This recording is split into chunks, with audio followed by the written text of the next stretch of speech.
예배를 시작하기 전에 제가 한 가지 좀 말씀을 드리려고 합니다. 여러분, 예배는 참석하는 것이 아닙니다. 예배는 하나님 앞에 우리의 삶을 드리는 것입니다. 그러니까 예배 참석하시면 안 됩니다. 이제 하나님 앞에 드린다고 생각을 할 때에는 묵도부터 축도까지 매 순간이 하나님 앞에 드려지는 예배여야만 합니다.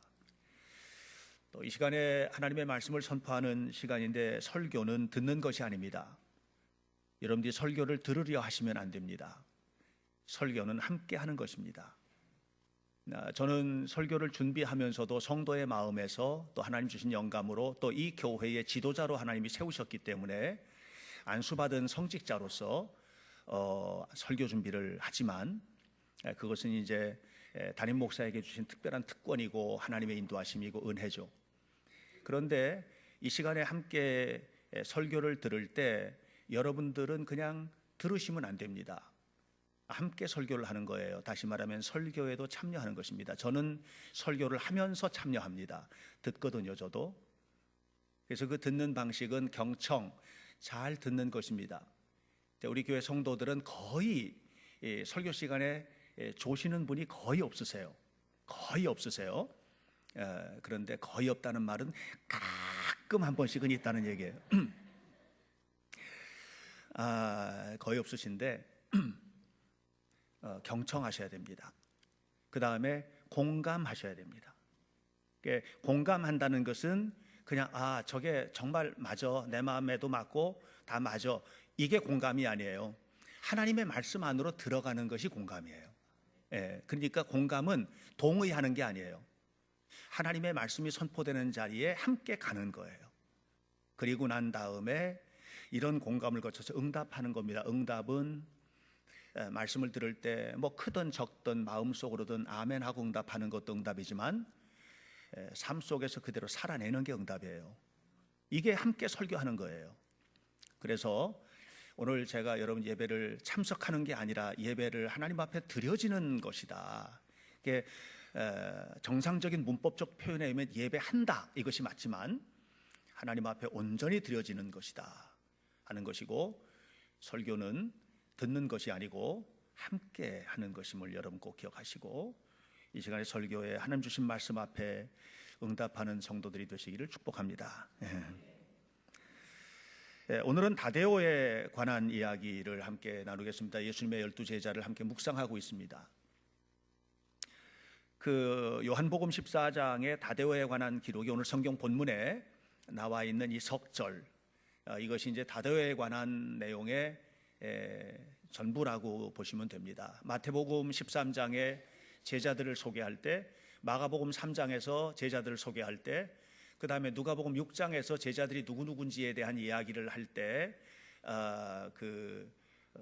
다데오의 이름이 나옵니다. 다데오의 아버지는 야고보라고 누가복음은 소개하고 있고, 야고보의 아들 유다, 이렇게 얘기합니다. 그래서 이 다데오의 정식 명칭을 말하면 유다 다데오, 이렇게 말하는 것이 옳습니다. 우리는 다데오라고 이렇게 알려져 있는데, 그 유다가 다데오라고 하는 것을 마태복음과 마가복음에서 이야기를 합니다. 그러니까 바로 이 유다 다데오에 관한 이야기가 오늘 성경 본문인 요한복음 14장 22절로 24절에 나와 있는 이 이야기인데, 사실은 이 이야기는 일종의 다락방 강화라고 이야기하는, 이 다락방에서 예수님께서 성찬식을 하시고 마지막 만찬을 하신 거예요. 마지막 만찬을 하시고, 그리고 난 다음에 이 다락방에서 긴 이야기와 기도를 하세요. 이때 이 긴 이야기와 대화의 결론이 요한복음 17장에 나오는 예수님의 기도인데, 그 기도가 엄청나게 깊어요. 이 내용 전체를 이렇게 쭉 풀어나가는 과정에서 오늘 다데오의 이야기가 나옵니다. 요한복음 14장에서 예수님은 이제 예수님의 마지막 거취에 관한 이야기를 시작하십니다. 내가 이제 갈 거다, 너희들 떠날 거야. 그리고 내가 가면 너희들을 위해서 처소를 예비할 것이라고 얘기를 합니다.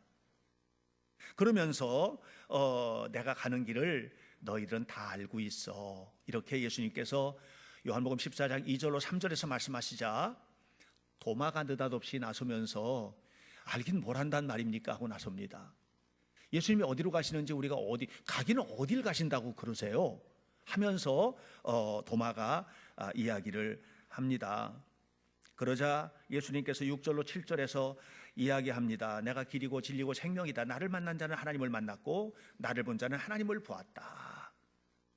이렇게 얘기를 합니다. 그때 빌립이 또 등장을 합니다. 언제 하나님을 보여주셨다고 그런 말씀을 하십니까? 우리 예수님 만났지 우리가 무슨 하나님을 만났습니까? 이런 얘기를 하는 거예요.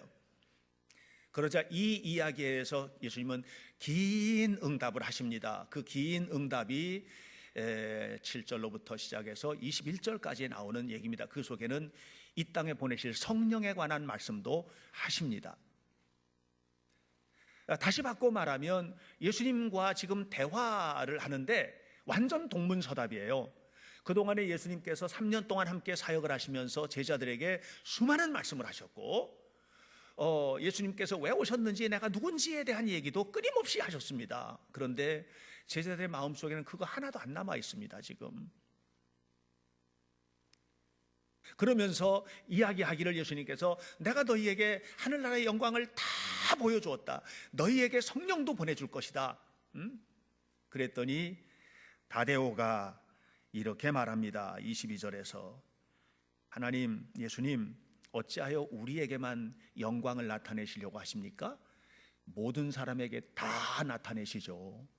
그러면 사람들이 다 예수님 알아볼 거 아닙니까? 그러면 세상 사람들이 다 믿을 것 아닙니까? 이게 무슨 얘기예요? 예수님께서 십자가에 달렸을 때 밑에서 지금 당장 십자가에서 내려오면 우리가 다 믿을게 하고 외치던 그 군중들과 똑같은 얘기를 지금 다데오가 하고 있는 것입니다. 다데오의 이야기, 주여 어찌하여 당신을 나타내지 아니하십니까? 오늘 이것이 우리 설교의 핵심이고 주님께서 우리에게 주시는 메시지입니다. 유다의 불만은 무엇이냐 하면 주님께서 나타나실 때 탁 나타나시고 주님께서 보여주실 때 탁 보여주시고 주님께서 행하실 때 탁 행하시고 하나님 저 아파요 그럼 딱 고쳐주시고 하나님 저 힘들어요 하면 힘든 문제 해결해 주시고 간절한 마음으로 기도하면 우리 아들들 딸들 모두 대학에 척척 합격하고 어찌하여 나타내지 아니하십니까? 나타내 보여주시고 이루시고 행하시면 그러면 다 믿겠는데 나만 믿겠습니까? 나를 보고 다른 사람들도 믿지 않겠습니까? 바로 이 얘기이거든요. 어찌하여 나타내지 않으십니까? 여러분 오늘 우리가 집중하고 있는 것은 무엇입니까? 정말 하나님 앞에 신앙을 갖기 위해서 애쓰고 있는가? 하나님을 믿기 위해서 하나님 앞에 우리 자신을 드리고 나와 세상은 간 곳 없고 오직 구속한 주님이 보입니다 라고 하는 주님에게 집중하면서 하나님 앞에 내 삶을 드리고 헌신하는 이 일이 우리의 관심인가 아니면 현실인가 감정인가? 우리는 내가 처해 있는 현실, 내가 가지고 있는 나의 마음, 나의 힘든 문제, 나의 감정 이런 부분들이 오히려 더 큰 관심사가 아닌가라고 하는 것입니다. 악한 마귀는 그리스도인들 하여금 말씀에 집중하기보다는 너 자신에 집중하기를 정말 간절히 원합니다. 이게 악한 마귀의 역사예요. 그래서 마귀의 역사에 사로잡히면 나 이외에 아무도 안 보입니다. 너무 깊은 착각 속에 빠지는 거예요. 여러분 마태복음 4장을 보면 예수님께서 광야에서 유대 광야에서 40일간 금식하신 내용이 나옵니다. 40일간 금식을 했습니다. 이 40일 기간 동안에 예수님께서 슬쩍 다른 음식을 먹고 뭐 물도 마시고 그런 게 아니에요. 유대 광야는 그런 땅이 아닙니다. 유대 광야는요 정말 메마른 땅이거든요. 거짓이 아니고 진짜로 풀 한 폭이 안 납니다. 사막이 아닙니다. 사막이 아니고 그냥 땅인데 붉은 땅인데 그 땅에는 물도 없고요. 물이라고 하는 것은 새벽에 내리는 이슬 이외에는 없는 땅이에요. 그런 땅에서 40일을 금식하셨습니다. 그런 예수님에게 마귀가 와서 첫 번째 시험합니다. 이 돌들로 떡이 되게 하라. 무슨 얘기예요? 현실을 직시하라는 얘기입니다. 현실을 보라는 얘기예요. 너 현실이 배고프니까 너 현실에 목마르니까 마시고 먹어야지. 현실을 해결해. 현실의 문제를 해결해. 이것이 마귀의 유혹입니다. 오늘 우리를 유혹하는 마귀는 이렇게 우리에게 접근해 옵니다. 우리는 현실 때문에 주님을 잃어버릴 때가 너무 많아요. 현실의 아픔 때문에 주님을 잃어버리고, 현실이 너무 바빠서 목사님 보세요, 지금 회사 사정이, 목사님 보세요, 우리 가정 사정이, 목사님 보세요, 우리 애들이 공부해야 되는데, 대학 입시가 얼마 안 남았는데, 이런 모든 것들이 우리 현실적인 문제들이에요. 이게 빵이에요.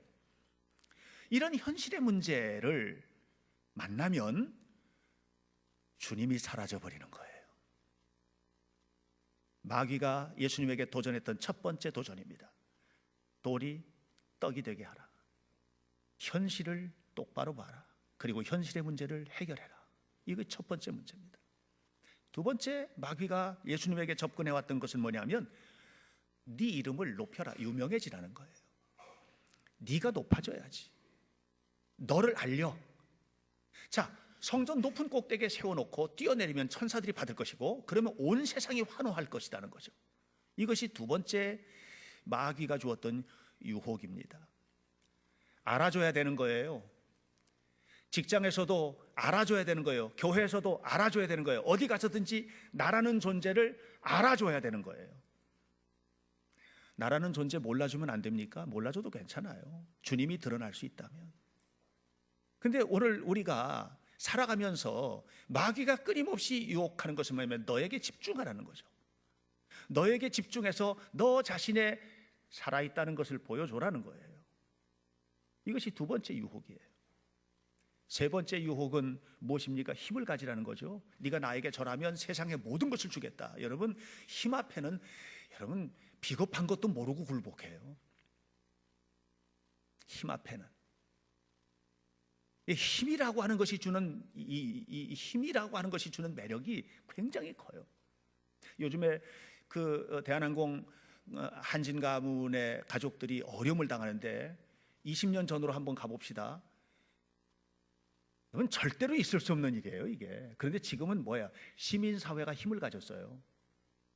시민사회가 힘을 가지고, 그러니까 그 힘 앞에 전에는 엄청나게 힘을 가졌던 사람들이 이제 그 힘이 아무것도 아닌 게 돼버려요. 힘이라는 게 이렇게 중요해요. 그래서 우리가 힘을 갖고 싶어요. 왜 돈 벌고 싶어요? 왜 높아지고 싶어요? 힘이거든요. 그러니까 마귀가 유혹하는 거예요. 힘을 가지라는 거죠. 예수님께서 이 모든 것을 이겨내십니다. 예수님은 현실적이 되지도 않으셨고, 예수님은 자기 이름을 높이기 위해서 그렇게 하신, 예수님은 오실 때부터 모든 인간이 우상처럼 취급하는 것들을 전부 다 깨부셨거든요. 예. 그래서 디드리 보네퍼라고 하는 학자가 그런 얘기예요. 예수님이 이 땅에 오신 것, the idolization of man, 인간을 비우상화, 나를 우상화하는 자리에서 내려놓은 것이다. 십자가 지신 것, 성공을 비우상화하는 것이다. 성공은 우리의 우상이 아니다. 예수님 부활하신 것, 모든 사람들이 죽음을 우상처럼 생각하고 죽음을 두려워하는데, 죽음은 그런 존재가 아니다. 죽음은 극복되는 존재다. 이걸 말씀을 하셨거든요. 그러니까 예수님께서는요, 현실을 바라보고 현실적이 되신 적이 없어요. 늘 예수님의 마음속에는 뭐가 있었어요? 하나님의 말씀과 그 말씀대로 순종하며 섬기고 살아가는데, 어디까지 섬겼어요? 목숨 내놓는 데까지 섬기신 거예요. 이것이 예수님이에요. 예수님 자기 이름을 높이기 위해서 십자가 달린 게 아니에요. 사실 십자가는 가장 수치스러운 자리죠. 그 이름의 명예를 떨어뜨린 거죠. 예수님이 세상의 모든 것을 가지신 분이에요. 그런데 여러분 잘 아시다시피 갈라디아서 빌립보서를 보면 그가 너무나 비천한 데까지 내려오셨어요. 힘을 갖기 위해서 내려온 게 아니라 힘을 버리셨어요. 자기를 버려 종의 형체를 가져 사람들과 같이 되셨고, 이게 예수님이에요. 그러니까 주님은요, 하나님의 명대로, 하나님의 말씀대로, 하나님 이끄시는 대로 하나님께서 원하시는 일을 이루신 거예요. 예수님께서 이렇게 유혹을 받았던 장소는 유대 광야라고 했습니다. 풀 한 폭이 나지 않는 유대 광야, 진짜 험한 곳입니다. 사람이 살 수 있는 곳이 아니에요. 우리는 어디 살고 있습니까? 광야와 같은 세상이라고 합니다. 어떨 때는 숨쉬기 어렵고 정말 세상에 혼자 던져진 것 같은, 아무것도 없는 자리에 혼자 버려진 것 같은 자리에 우리가 살고 있는 것입니다. 이것이 광야입니다. 인생은 광야입니다. 광야와 같은 세상 살고 있습니다. 그래서 우리에게 정말 원하는 건 뭐냐면 어찌하여 드러내지 아니하시나이까? 다데오와 같은 질문을 하는 겁니다. 지금 내 너무 힘듭니다. 주님 오셔서 해결해 주세요. 내 삶이, 내 가정이, 내 건강이, 나의 삶의 어떤 문제들이 우리를 너무 힘들게 합니다. 그 주님께서 오셔서 해결해, 우리의 기도의 많은 부분들은 거기에 집중하여 있습니다. 다데오와 똑같은 질문을 하는 겁니다. 주여 어찌하여 드러내지 아니하시나이까? 그때 주님 말씀하십니다. 말씀대로 살라는 거죠. 그래서 우리 주님께서 이렇게 말씀을 하셨어요. 나를 사랑하면 내 말을 지키고 살 거야. 그러면 된다. 내 말은 뭐냐? 24절 끝에 나를 보내신 하나님의 말씀이다. 하나님의 말씀을 붙들고 사는 거예요. 힘들면 하나님의 말씀 속에 길이 있어요. 문제가 생기면 하나님의 말씀 속에 길이 있어요. 이미 주님께서 다 주신 거예요. 그러니까 말씀에 집중하고 말씀을 따라 살고 말씀 앞에 서면 그 말씀 속에 모든 것이 있다는 것을 얘기를 하는 것입니다. 여러분, 세상을 이겨낼 수 있는 것은 친밀감인데 주님과의 친밀감이에요. 여러분, 사랑하면 친밀해지죠. 그럼 모든 것을 할 수 있잖아요. 그죠? 우리가 주님을 그렇게 사랑하면 됩니다. 그 사랑의 표현이 뭡니까? 말씀으로 사는 겁니다. 그러면 이렇게 말씀으로 살아갈 때 주님께서 우리에게 주시는 것이 무엇일까? 그것이 영광을 주신다는 거예요. 영광을. 다데오가 주님, 영광을 우리에게만 보이지 마시고 세상에도 다 보여주세요. 그러니까 예수님 말씀하셨거든요. 말씀대로 사는 게 영광이야. 말씀대로 사는 게 영광이야. 말씀대로 살아가는 것이 영광이야. 하나님의 말씀을 마음속에 담고 살아가는 것이 영광이야. 그보다 더 큰 영광은 없어. 여러분, 우리가 분명히 알아야 돼요. 말씀에 집중해야 안 흔들려요. 할렐루야. 말씀에 집중해야 안 흔들리는 거예요. 여러분, 말씀에 집중하는 신앙이 열매가 있어요. 한 시대에 어마어마한 은사와 성령의 역사라고 했던 수많은 사람들이 있어요. 근데 그 꼭대기에서 무너지는 경우들을 얼마나 많이 봤어요. 전도관 같은 경우도 그렇고. 여러분, 하나님의 말씀 앞에 서야 돼요. 하나님의 말씀이 우리를 살려요. 하나님의 말씀이 우리의 현실을 이기게 해요. 현실은 우리를 아무것도 못하게 해요. 현실 때문에 봉사 못해. 현실 때문에 헌신 못해. 보세요. 현실 때문에 하나님께서 진실로 원하시는 것들이 있잖아요. 예배하는 생활, 11조를 헌신하고 봉사하고 나누고 세상에 나가서도 정말 복되게 살고 이런 일들을 할 수 없는 거예요. 왜? 현실이에요. 늘 현실이 그 속에 있어요. 그런데 하나님의 영광은 현실 때문에 세워지는 것이 아니라 말씀 때문에 세워지는 것임을 기억하시기를 바랍니다.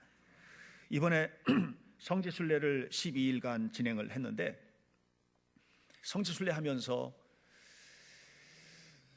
정말 힘들었던 것이 있어요. 그건 뭐냐면 성지에 가면 우리 개신교 유적지들은 별로 없어요.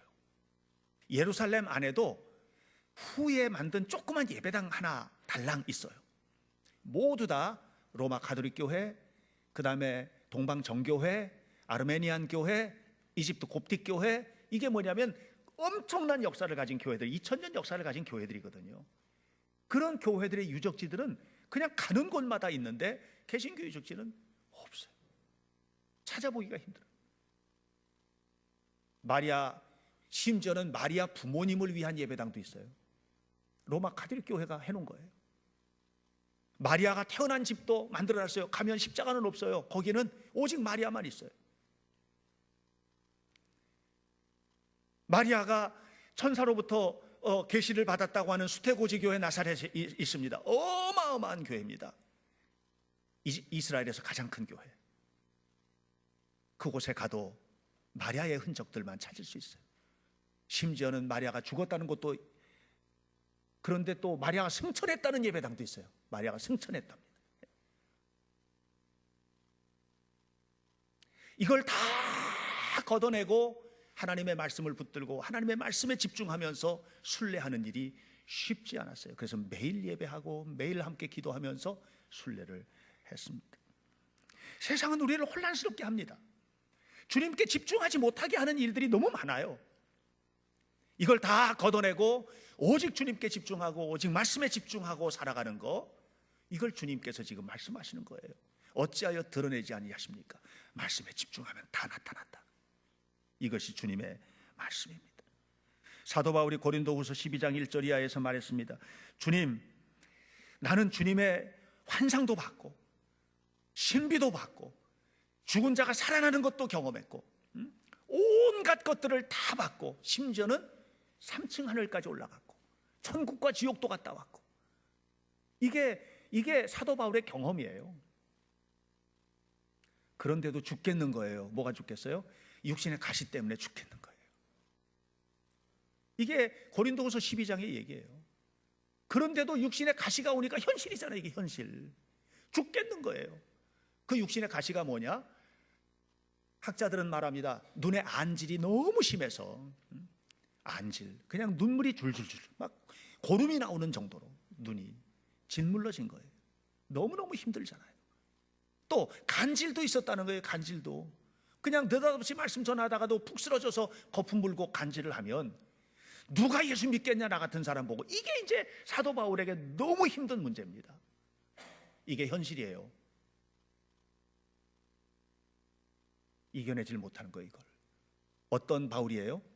온갖 고문도 당하고 온갖 어려움도 당하고 그냥 때마다 금식하고 기도하고 밤이면 낮이면 기도하고 환상을 보고 주의 역사를 경험하고 천국과 지옥을 보고 왔어도 이 가시를 극복하기가 어려운 거예요.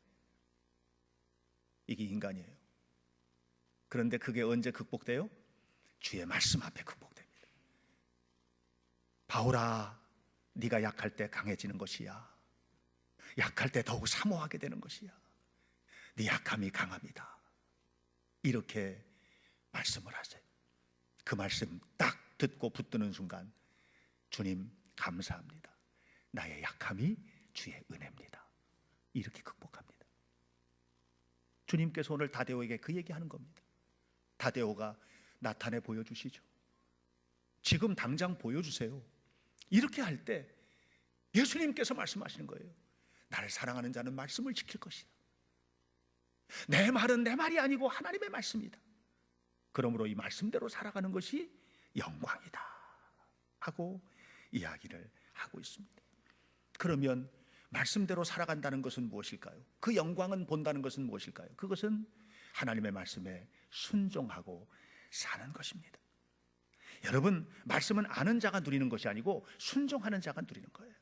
할렐루야. 말씀은 아는 자가 누리지 않습니다. 절대로 아는 자가 순종하지 않습니다. 순종하면 누리게 되고 순종하면 영광을 보게 되고 순종하는 자가 하나님을 만나는 거예요. 다데오가 하나님의 영광을 보여달라, 하나님의 영광을 드러내라 이렇게 얘기한 거 나쁜 얘기가 아니잖아요. 뭐 그렇게 해서 자기가 뭐 하겠다는 거예요. 그게 아니잖아요. 그 얘기는 무슨 얘기냐면 주님께서 그렇게 하나님의 영광을 보여주시면 사람들 다 바뀔 거 아닙니까? 그 얘기거든요. 근데 그에게 그런 다데오에게 예수님이 뭐라고 그러냐면, 그게 아니야, 네가 말씀대로 살면 세상 사람들이 영광을 볼 거야. 무슨 얘기예요? 네가 변화되면 돼 얘기예요. 따라서 하세요. 내가 변화되면 된다. 주님께서 원하시는 게 그거예요. 우리가 교회 다니면서 우리가 해야 될 게 세상을 변화시키는 거 아니에요. 세상을 변화시키는 사역은 하나님께서 나를 통해서 하시는 거예요. 내가 하는 게 아니에요. 그럼 나는 누군가? 변화된 나죠. 변화된 나를 통해서 가정을 바꾸시고, 변화된 나를 통해서 자녀를 바꾸시고, 변화된 나를 통해서 부부를 바꾸시고, 변화된 나를 통해서 삶을 바꾸시고, 변화된 나를 통해서 교회를 바꾸시고, 변화된 나를 통해서 하시는 거예요. 그래서 주님께서 말씀하시는 게, 나를 사랑하는 자는 내 말을 지킬 것이다.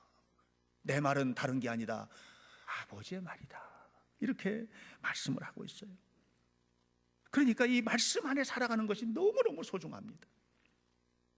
여러분, 아무도 판단하지 마십시오. 누가 누구를 판단합니까? 문제가 생겼습니까? 힘든 일이 생겼습니까? 그러면 말씀 앞에 나를 보는 거예요. 예를 들어서 누군가가 나를 힘들게 했어요. 그럼 하나님, 저 사람이 나를 힘들게 합니다. 이런 기도가 아닙니다. 왜 내가 저 사람 때문에 힘들게 되었을까? 나의 믿음에는 무슨 문제가 있을까? 이걸 점검해야 되는 거예요.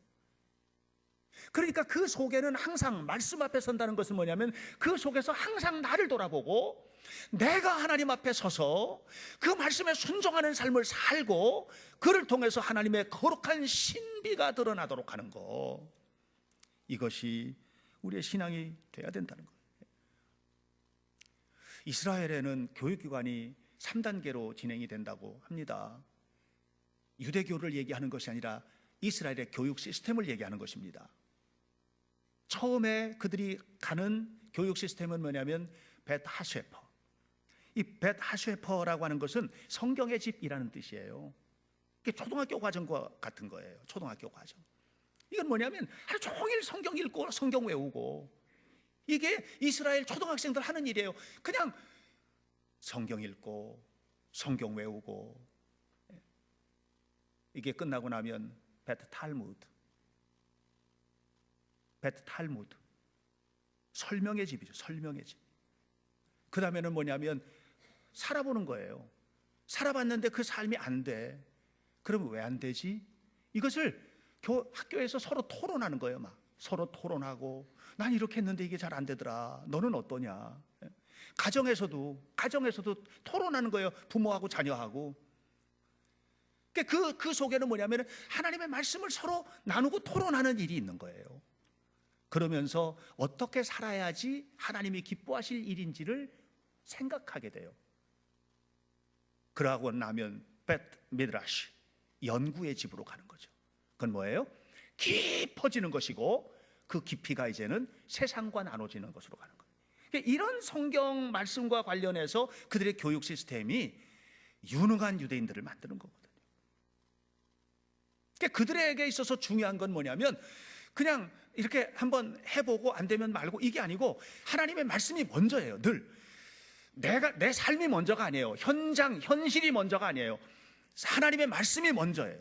하나님의 말씀이 먼저고, 그 말씀대로 사는 게 내가 해야 될 사명이고, 그것이 결국은 그들의 삶을 펼쳐내는 거죠. 그들도 그러는데 그들보다 훨씬 좋은 믿음을 가지고 있는 우리가 어떻게 살아야 될 것인가? 예수님을 믿는 우리가 어떻게 살아야 될 것인가? 자신을, 말씀이신 자신을 보여주시고, 그 삶을 다 보여주셨잖아요. 시청각 교육을 해주셨잖아요. 예수님께서 그냥 섬기시고 희생하시고 나눠주시고 십자가까지 지시고, 이걸 보여주셨거든요. 예수님께서. 그걸 가지고 있는 우리가 어떻게 살아야 될 것인가를 생각해야만 합니다. 다데오가 예수님, 당신을 드러내시옵소서, 어찌하여 나타내지 않으십니까? 이렇게 했을 때 예수님이 나는 너에게 말씀을 주었다, 이렇게 얘기하는 거예요. 말씀 앞에 부딪힘이 깊으면 깊을수록 주님과의 친밀감이 강해집니다. 친밀감이 강해진다는 것은 놀라운 것입니다. 사드락, 메삭, 아벳느고는 풀무불 속에서도 주님과의 친밀감을 잃지 않았어요. 다니엘은 사자굴 속에 들어가면서도 주님을 놓지 않았어요. 이게 친밀감이에요. 다윗이 사망의 음침한 골짜기 가지신 분 계십니까? 제가 다시 묻습니다. 주님과 친밀하십니까? 풀 한 폭이 나지 않은 광야와 같은 곳에 버려진 듯 계십니까? 제가 다시 묻습니다. 주님과 친밀하십니까? 이 친밀감이 이기게 하는 거예요. 편하게 신앙생활 하는 방법 얼마든지 많아요. 안 하면 돼요. 교회에서 모이라 해도 안 모이면 되고, 예배도 내가 나가고 싶으면 나가고 안 나가고 싶으면 안 나가고, 그래도 돼요. 현실적으로 지금 힘든데 목사님 무슨 11조를 뭘 어쩌고 저쩌고 하십니까? 지금 목사님도 살아보세요. 저도 삽니다. 다. 우리가 편안하게 신앙생활하고 편안하게 그냥 대충 이렇게 넘어갈 수 있는 방식들은요, 얼마든지 많이 있어요. 그러나 주님의 신비, 주님의 영광, 주님의 축복을 바라보는 자리는 뭐냐면 현실적이 되는 게 아니에요. 말씀대로 사는 것입니다. 할렐루야. 그러므로 여러분, 오늘 우리가 알아야 돼요. 우리가 주님 앞에서 하나님의 말씀대로 살기 위해서 최선을 다해야 돼요. 주목하지 않는 곳에서도 충성하셔야 돼요. 저희 교회는 그런 분들 많이 계세요. 아무도 주목하지 않는 곳에서 헌신하고 기도하고 예배하고 봉사하고, 주목하지 않는 곳에서도. 그것이 하나님 앞에 인정. 내 생각이 아니라 주님의 말씀 앞에서 최선을 다하는 것, 이것이 우리가 가야 할 길이고, 그리고 그 속에서 우리는 하나님의 영광을 보게 될 것입니다. 오늘 설교문을 기록한 주보를 보시면 다데오의 이야기가, 이것은 성경에 나오는 얘기는 아닙니다. 초대교회 문서들과 이런 것들이 종합해서 나온 역사적 자료들인데, 이 주님과 마지막 순간에 바로 이렇게 주님께서 말씀하시고 그 다음날 돌아가셨잖아요. 그 다음날 돌아가신 거거든요. 이 마지막 순간에 주님께서 다데오에게 주셨던 이 말씀을 마음속에 담았던 다데오는 승천하시기 전에 그에게 주셨던 마지막 말씀에 또다시 집중합니다. 그건 뭐냐면 예루살렘과 온 유대와 사마리아와 땅끝까지 이르러 복음의 증인이 되라는 이 말씀에 집중합니다. 그리고 땅끝까지 나가서 이방인에게, 심지어는 이방의 왕에게까지 복음을 전했던 유일한 사도입니다. 그는 나다나엘, 즉 바돌로모와 함께 사역을 하기도 했고, 잠시 도마와 함께 사역하기도 했습니다. 그러다가 나중에 카스피해 근처 페르시아 저쪽 끝에 북쪽에 러시아와 접경해 있는 큰 호수가 있는 적이죠. 거기서 복음을 전하다가 순교를 당하게 됩니다. 그는 그렇게 순교당하는 것이 너무 기뻤습니다. 왜냐하면 주님을 위해서 목숨을 헌신하는 것이었기 때문에 그렇습니다. 사랑하는 여러분, 어찌하여 당신을 나타내지 않으십니까? 어찌하여 드러내지 않으십니까? 하고 따지듯 물었던 다데오가 주님의 말씀대로 살면서 매순간 주님을 만나고, 매순간 주님을 드러내고, 매순간 하나님의 영광을 나타낸 것입니다. 사랑하는 여러분, 우리 현대교회 성도들이 이와 같이 하나님의 말씀 앞에 사로잡히는 은혜가 있기를 축복합니다. 그리고 그 속에서 하나님이 역사하시는 신비를 날마다 경험하시고 치유와 회복의 은총 속에 승리하시기를 간절히 축원합니다. 기도하겠습니다. 살아계신 하나님, 하나님의 영광을 찬양하며 하나님께서 역사하시는 은혜 속에 살아가는 저희들이 되기를 간절히 원합니다. 우리 모두는 다 현실의 아픔을 가지고 있습니다. 너무 힘들고 너무 아파서 소리도 지르지 못하는 순간도 있습니다. 우리 모두는 광야와 같은 세상에 버려진 듯 살아갈 때도 있습니다. 방화 같은 광야 같은 세상의 목마름과 고통 때문에 하나님 앞에 어찌하여 지금 주님을 드러내지 않으십니까? 하고 다데오처럼 질문할 때도 얼마나 많은지 모릅니다.